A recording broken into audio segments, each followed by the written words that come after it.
Oui, je sais. Ça aurait dû sortir la semaine dernière, enfin ce week-end. Et j'ai eu un problème d'internet. Et du coup, bon, j'aurais pu faire un partage de co et tout ça. Et ensuite, quand j'aurais eu de nouveau internet, je serais allé in-game, je vous aurais montré les changements sur Lotus, je vous aurais montré le nouvel agent. Évidemment, puis au même moment, j'ai plus de forfait.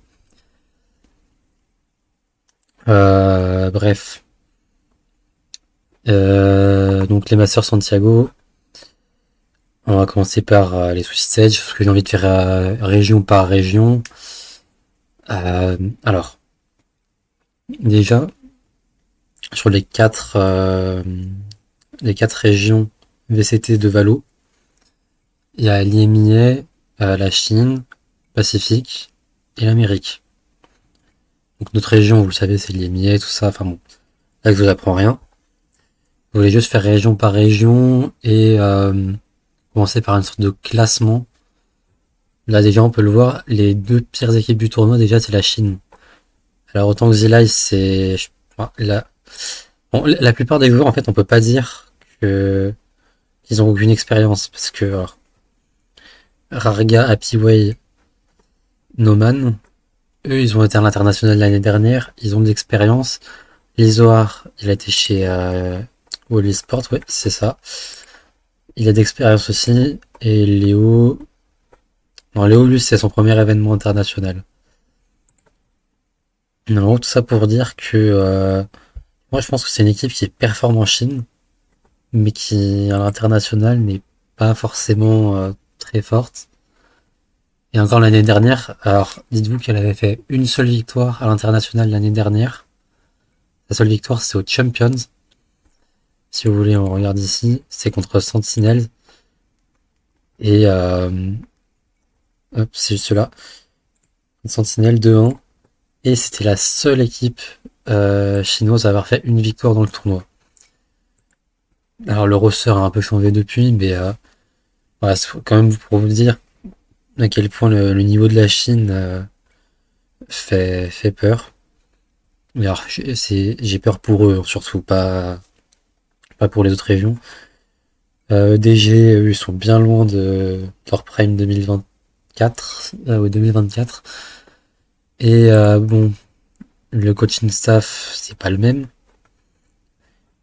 Et je sais pas, moi je pense qu'il faudrait quand même changer de coaching staff et mettre Keng Keng sur Yoru, alors que on sait que Keng Keng sur Jet, il est bien plus fort. Jet, Néon, Raze, c'est vraiment ses agents de prédilection, en tout cas à mes yeux, surtout Jet. Et ils le mettent pas sur Jet, je comprends pas. Alors c'est vrai qu'il ne fera jamais de miracle sur Yoru, enfin non, sur Jet, pardon, mais sur Chumber et Yoru, encore moins quoi. Enfin, quoique là ils ont, alors dans les derniers matchs, il a pas joué Yoru, et d'ailleurs tant mieux. Mais enfin, je sais pas si vous dire à quel point le staff fait un taf de merde. Parce que quand on veut qu'une équipe performe, on se contente pas de donner un plan de jeu et de mettre les joueurs sur des agents qui sont forts dans la méta.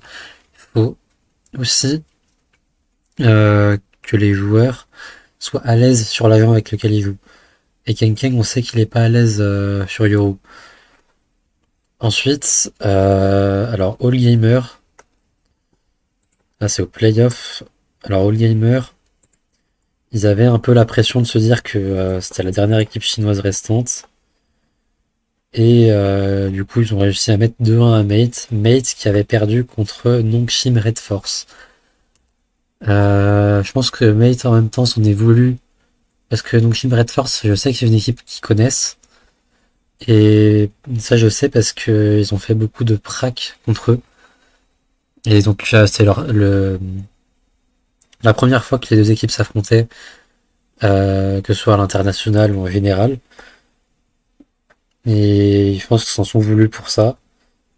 Malgré quand même le score assez serré. 13-10, 13-10.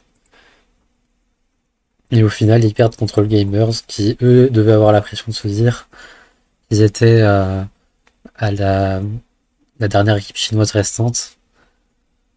Voilà, je pense que c'est ça. Ensuite, la deuxième région la plus faible selon moi, elle a quand même réussi à aller en playoff. Alors, quand elle a réussi à aller en playoff, je parle des deux équipes qui étaient en Suisse. Donc G2 NRG, qui ont d'ailleurs eu un meilleur classement que Furia, qui est enfin, le seed 1 Amérique. Mais je pense que ça, c'est plus lié peut-être à une pression qu'ils ont dû se mettre. Par exemple, EU. EU, lui, il a déjà gagné un split en NA avec une directive. Hardin, lui, il a déjà joué à l'international. Cole Anoub, il a été bon en IMIA l'année dernière, pardon. Et après, il y a les deux rookies. Si je dis pas de conneries, Ali, ouais, c'est un rookie. Et Nerve aussi. Je pense qu'ils avaient aussi la pression de se dire, ah bah l'année dernière, Furia c'était de la merde. Parce que on va dire l'Exos Furia c'est de la merde l'année dernière. C'était une des deux pires équipes du monde en tier 1 avec Apex. Voilà, c'est vous dire. Donc, je pense qu'ils avaient eu cette pression-là et ils ont réussi à win les kick-offs, même si après à l'international, ça a pas payé, mais ouais, il faut aussi comprendre que ils sont tombés contre PaperX. PaperX s'était pris un 2-0 et ils sont, enfin, voilà, ils se sont fait battre par PaperX. Ils sont tombés contre BBL. Je pense que c'était pas prêt non plus. Voilà. Je pense pas que Furia sera là au prochain événement international. Mais il y a une possibilité qu'ils se qualifient aux Champions. Ça, c'est. Mais encore, ça reste à voir. Ensuite, pour ce qui est de G2 NRG, alors NRG top 3, ça m'étonne pas. Après, est-ce qu'ils vont performer en, en NA, en VCT? Je sais pas. Alors, est-ce qu'ils seront champions? Je pense. Et s'ils vont se qualifier à Londres? Ça, c'est pas sûr. C'est une équipe que j'aime bien, donc j'espère quand même les revoir en, en NA, j'allais dire en NA, en international. Mais je pense pas que ce sera sous cette forme-là. Je sais qu'il y a beaucoup de gens qui les voyaient pas sortir des Suisses. Moi, ça m'a pas étonné qu'ils sortent, mais je pensais plus les voir en 2-0 plutôt qu'en 2-1. Et là, le niveau, enfin, il est pas bon. Euh, ils restent forts. Donc, ça fait un top 3, c'est bien. Mais on va Scuba, meilleur ACS. Ensuite, euh, le match qu'ils ont joué juste avant, bah merde, ils se sont fait arracher, mais en gros, Scuba a été globalement meilleur sur le BO. Euh, contre PaperX, Scuba a globalement été meilleur. En fait, ils sont dépendants de Scuba. Aussi de Madin un peu, mais surtout de Scuba. Et donc si Scuba n'est pas dans sa game, bah les NRG ne sont pas dans leur game. Voilà.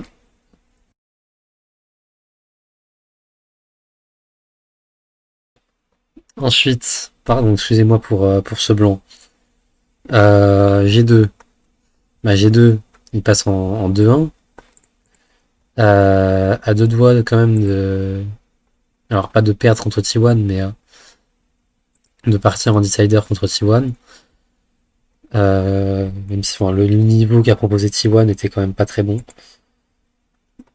Ils vont en playoff. Ils battent Gamers. Ça, c'est pas étonnant. C'est une équipe chinoise. Qu'est-ce que je voulais que je vous dise? Ce sont souvent les équipes chinoises qui se font éclater en premier. Voilà, je suis désolé de dire comme ça. Puis ensuite, enfin, ils étaient en 2-1, ils sortaient des Suisses. Voilà, ils enchaînaient les matchs, c'est normal. Ils se font éclater par Dongxin, ok. Ensuite, ils allument BBL, ok. ils sont battus par PaperX, ok.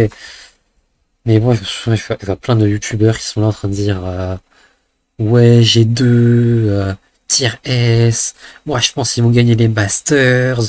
Ouais, ça y est. G2 c'est surcoté, voilà. J'ai pas honte de le dire, G2 c'est surcoté. Et moi je parle pas seulement des youtubeurs français, hein, je parle aussi des youtubeurs en général, des youtubeurs américains, des youtubeurs espagnols, même des youtubeurs français. C'est en train de dire ouais G2, G2, G2. On en fait des caisses pour G2 depuis l'année dernière, on en fait des caisses pour G2. Pardon, j'étais énervé. Je reprends. Alors, Yemier, on a Team Liquid. Team Liquid, pour moi, ils font la même chose que l'année dernière. Sauf que là, ils commencent par une victoire et enchaînent deux défaites. Avant, c'était une défaite, une victoire, une défaite. Est-ce que ça change quelque chose? Pas du tout.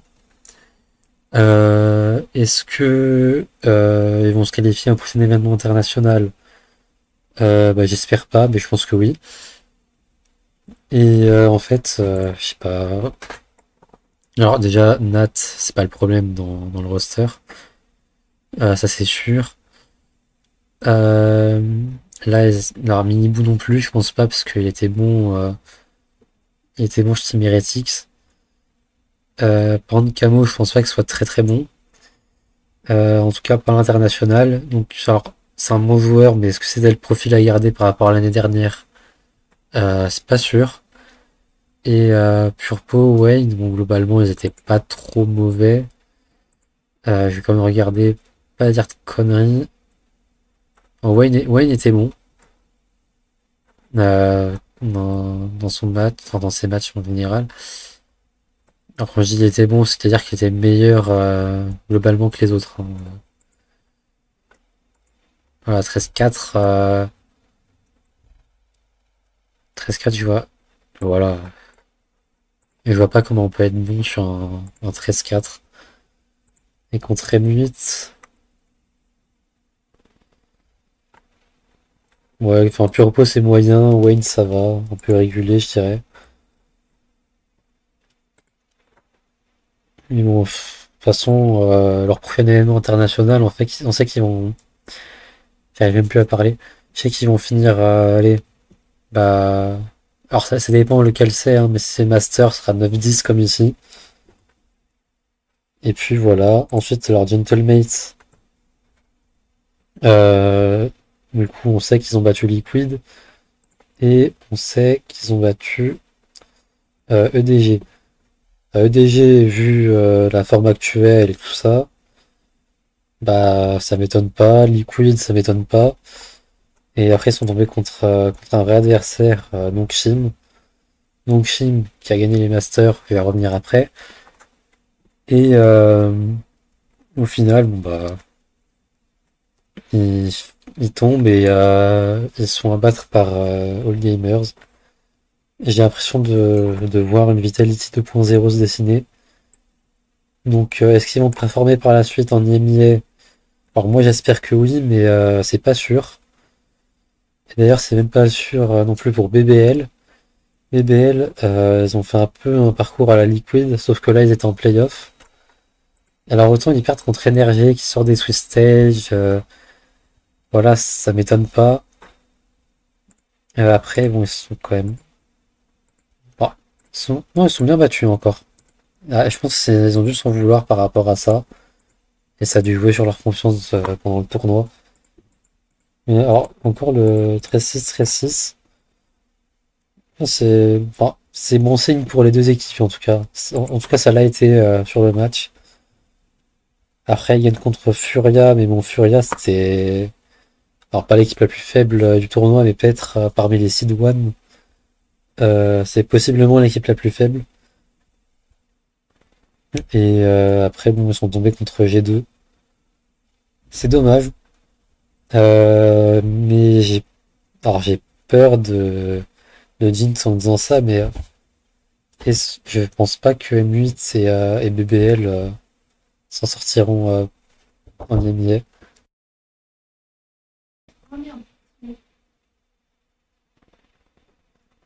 Euh, Après, peut-être, bah, je pense qu'au prochain event international, il y aura Fnatic et Vita, un truc comme ça. Et bon, je ferai une vidéo pour parler du split 1 en IMIA. Pour finir, la région Pacifique, le plus intéressant en tout cas. Alors T1, je pense que depuis Bangkok, le niveau a beaucoup régressé. Et à l'international, ça va être une équipe un peu comme Team Liquid. C'est-à-dire qu'ils vont se qualifier, puis au final, ils vont juste faire une victoire de défaite ou un truc comme ça. Ce qui est dommage. Et puis pour les playoffs, alors on a PaperX et Nongshim qui ont allumé tout le monde. PaperX c'est un peu fait peur quand même sur les playoffs globalement. Mais après, à part Furia, ils sont tombés contre des équipes plutôt difficiles. Euh, ouais, même All Gamers, je dirais que c'est quand même difficile. Et encore, enfin voilà, ils ont quand même bien défoncé All Gamers et la map qu'ils ont perdu contre eux, 13-10, c'était assez serré. Ils arrivent en lower final contre NRG, ils win contre NRG et puis après la grande finale, Nongshim PaperX. Nongshim qui a été du coup invaincu durant toute l'année. Et bon, la finale, en fait, j'ai pas envie d'en parler. Je suis désolé. Moi, je pense que PaperX, il gagnait 8-4. C'en est voulu pour le comeback. Et après, je ne vais rien dire et je vais vous laisser observer par vous-même. Ah, ça y est, je veux plus voir ça. Je vais faire un dernier point sur le nombre de points que chaque équipe a. Et ensuite, je vous montrerai les modifications sur Lotus et le nouvel agent. Alors, les points VCT. Donc, l'équipe qui a le plus de points au monde actuellement, c'est donc Team Red Force. Voilà, sans surprise, 10 points. Grâce au kick-off et à leur top 1 au Masters. Suivi par PaperX qui a 6 points. Parce que top 3 au kick-off et top 2 au Master. Même si j'aurais préféré le top 1, c'est pas, voilà, c'est pas le sujet. Ensuite, on a liste pour l'IMIA.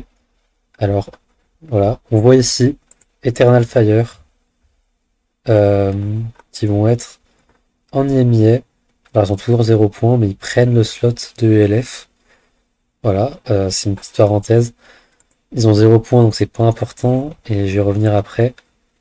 Et je vous dirai pourquoi aussi dans la vidéo sur le stage 1 que je ferai avant le stage 1. En IMIA du coup, alors Gentlemates à 3 points, ce qui est pas ouf. Mais BL en a 5, ce qui est pas ouf. Non, Team Liquid en a 2, ce qui est pas ouf. Et Fnatic en a 1, ce qui est pas ouf. J'ai oublié de dire que RRQ on avait 1. Donc autant que Fnatic. Mais Fnatic, bon, je m'attends à avoir un retour des Fnatic pour le stage 1. Euh, donc je pense qu'ils vont avoir plus de points et même plus de points que BBL, enfin c'est même sûr à 100%. Que BBL, ils avaient euh, des comptes à régler avec Starkso. Je pense que c'est pour ça aussi qu'ils ont bien performé. Voilà, voilà. G2 et Energy ont tous les deux 5 points.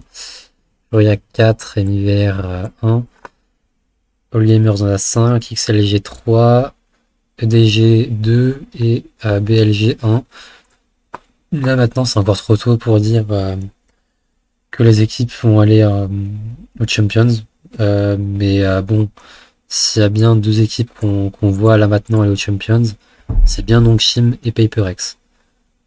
Ça c'est sûr. Pour le reste, c'est beaucoup trop incertain. Donc on se retrouve in-game pour vous montrer le nouveau perso et sur Lotus. Alors déjà, le nouveau perso c'est un contrôleur. Donc mon but c'est quoi? C'est de contrôler l'espace et du coup de poser des smokes. En tout cas du blocage de vision. Je lance une fumigène. Donc bon là c'est une smoke classique on est généralement sur Lotus. Euh, Même, enfin, on est généralement. Que mes teammates en ranked mettent généralement sur Lotus, pas la même chose. Parce que cette smoke elle sert clairement à rien. Cette smoke elle dure à peu près la même durée que Clove, donc une quinzaine de secondes. Clove qui d'ailleurs s'est fait nerf, donc voilà. Si vous aimez jouer Clove, jouez Mix, en plus c'est mieux, ça vous apprend à jouer en équipe. Et d'ailleurs vous allez voir pourquoi ça vous apprend à jouer en équipe. Parce que, alors, son boost, c'est un peu un boost comme celui de Brimstone, mais en moins bien. Donc soit ça vous booste seulement vous, donc vous allez plus vite, et vous tirez plus vite. Je vais parler des changements après. Soit vous boostez un allié, et si vous boostez un allié, vous boostez en même temps, ce qui est globalement meilleur.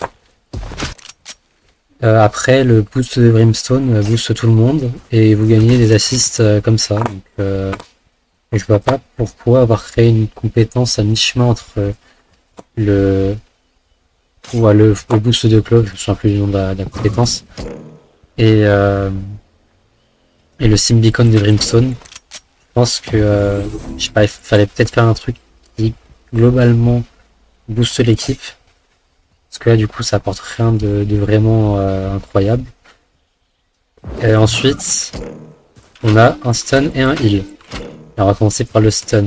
Le stun, vous pouvez l'envoyer de super loin. Désorientation. Voilà, vous voyez ici. Et ça fait beaucoup de bruit. Il est cassable par les alliés et les ennemis. Et retenez bien le fait que ce soit cassable par les ennemis. Si vous vous foirez, vous êtes en train de stun votre équipe. Ouais. Imaginons que je fais ça. Et ben voilà. Je suis stun. Et vous stun, en faisant ça, vos alliés seront stun aussi. Par contre, il y a possibilité de faire des line-up avec, ça c'est sûr. Je sais pas, je vais faire un truc au pif, mais là, je vais envoyer un truc au hasard. Et bon, j'aurais envoyé meilleur, putain, j'arrive pas à parler. Mais j'aurais mieux envoyé, ce serait atterri là, et ça aurait peut-être fait une line-up intéressante, je sais pas. Moi de toute façon je suis bronze, donc c'est pas moi qui vais avoir les meilleurs conseils. Ensuite par rapport au heal. Alors le fait d'avoir une zone de heal comme ça c'est bien. Le problème c'est que si c'est mal placé, ou par un misclick de quelqu'un de complètement con, si quelqu'un de complètement con misclick et fait ça, bah il faut qu'il aille faire des tests de QI parce qu'il serait vraiment con. Le but c'est de heal vos alliés, et cette compétence heal vos ennemis et vos alliés. Alors, en tout cas ceux qui se trouvent dans la zone. Et en plus, le problème c'est que ça fait du bruit, donc si vous entendez ce bruit là, qui est absolument insupportable, voilà, j'ai coupé le son. Si vous écoutez ce bruit là qui est absolument insupportable, c'est que Mix est en train de heal ses coéquipiers. Donc bravo, vous aurez révélé votre position. Voilà. Honnêtement, je comprends à moitié l'intérêt de l'agent. Il sera j'arrive plus à parler. Il sera facile à prendre en main, mais il n'aura pas un grand intérêt sur le jeu. Alors, peut-être qu'il aura quand même un peu plus d'intérêt sur certaines maps, comme par exemple Lotus, où là il pourrait être quand même meilleur que Brimstone, parce que les débutants généralement jouent Brimstone, et là sur des maps comme Lotus, Ascent ou d'autres maps, ce serait une bonne alternative, même si je conseille plutôt Omen pour débuter les smokes, même si c'est un peu plus dur à prendre en main. Bah vous apprenez un peu à gérer vos smokes, gérer vos mécaniques, apprendre des duels, enfin vous apprenez plein de choses avec Omen. Donc à part Bind et Fracture qui revient dans ma pool, Mix pour être une bonne alternative à Brimstone, mais surtout à Baello je pense. Pour finir son ulti, alors il prend une zone en forme de cône, Et c'est quand même assez large la zone qui prend. Voilà, là par exemple, comme tout le site. Donc tout le site là peut être pris et ça peut être super bien pour amorcer une retake. Parce que les ennemis seront ralentis et assourdis. Voilà, il n'y a pas d'effet particulier ou de choses dans le genre, mais en tout cas ils seront ralentis et assourdis. Et, et... Ah voilà, ils vont reculer. J'avais oublié cet effet-là. C'est tout pour l'agent. Donc comme j'ai dit, il sera fort en ranked. À niveau pro, je sais pas. Mais je pense, enfin, voilà, pour lui en équipe, c'est bien. Et c'est une bonne alternative à des persos comme Brimstone sur certaines maps. Mais surtout à Baello du coup. Et donc c'est aussi pour... Riot essaye de mettre en avant le jeu en équipe, notamment avec les assists. Et Leito, je vais mettre sa chaîne en description parce que je l'ai mentionné. Mais Leito a réussi à atteindre les 12 assists, non les 12 putain, les 100 assists pardon, avec le perso. Maintenant on va passer au changement sur Lotus. Déjà, c'est sur, enfin les changements c'est que sur le A-main. Donc vous voyez qu'ici cette zone là a été modifiée et la décale ici sera plutôt avantagée aux défenseurs parce que on voit un bout de la tête avant, même si généralement on décale plus comme ça, à moins que vous soyez con. Faut décaler comme ça, sauf si vous êtes con débutant, normalement personne décale comme ça, ou alors pour faire des doubles décales et ce genre de choses, c'est dans des cas très spécifiques. Cette zone là a été agrandie pour permettre du coup de se cacher ici. Bon, ça fait un corner en plus à checker. Donc Fnatic en PLS. Et sinon c'est globalement tout, mis à part les wallbang. Alors les wallbang, j'ai pas, enfin je comprends pas bien pourquoi ils en ont mis là. Alors c'est vrai que voilà, là c'est là maintenant on peut plus traverser avec, mais on peut toujours traverser ici. On peut toujours traverser ici. Donc moi je vois pas pourquoi c'est juste cette zone là serait prise par le mur en acier. Sachant quand même qu'il y a un orbe ici. Il suffit de bien se placer et vous pouvez tuer quelqu'un qui essaie de prendre l'orbe à travers le tri. Donc les changements au niveau de la porte en métal, je comprends pas. Suite au dernier patch, on va faire ça. Et il me reste pas besoin. J'ai changé de perso, je vais vous montrer les changements sur Yoru. Où est-ce qu'il est l'autre con là? Il est là. Plus que 3. Ces Akko ont intérêt à surveiller leurs arrières. Hop. Frappez-les quand ils sont distraits. Alors.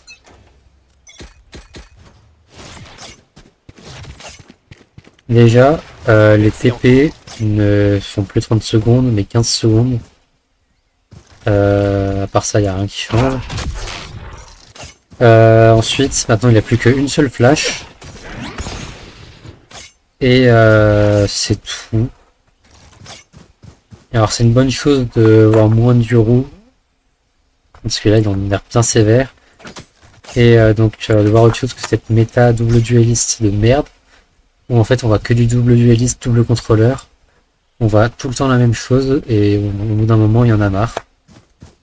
Et pour finir, alors, un buff sur Sky. Un buff que je comprends. Allez, où elle est là? Plus que 30 secondes. Restez concentrés. À ce rythme-là, ce parce sera que bientôt fini. vous allez le voir quand je vais vous montrer sa flash. Envole-toi. Maintenant, vous le voyez en bas de l'écran. Elle revient au bout de 60 secondes. Alors c'est bien de le faire avec Sky, surtout que Sky c'était vraiment fait bien nerf il y a longtemps de ça. Donc moi je trouve que c'est une bonne chose. Et puis en plus, comme on recommence à la revoir, là on va la voir un peu plus souvent. Et c'est bien. Là ils vont mettre plus en avant du coup les initiateurs Flash, donc Bridge, Caillou, Sky. Et c'est à peu près tout pour l'agent. J'aurais aimé qu'il le fasse avec Tero. Comme ça il y aurait peut-être potentiellement une troisième requête qui serait venue. Dans le round en tout cas, par exemple en post-plant, tout ça. Moi je trouve que c'est une bonne chose ce qu'ils ont fait au niveau de Yuru et Sky. Envole-toi. Oui, je m'amuse à faire le con avec la flash. À part ça, c'est tout pour la vidéo. J'espère que ça vous aura plu. Je ferai une vidéo sur le Stage 1. Et je vous dis à plus en vous souhaitant une bonne journée et potentiellement bonne soirée, j'en sais rien. Mais à plus pour de nouvelles vidéos. Ah oui, et abonnez-vous.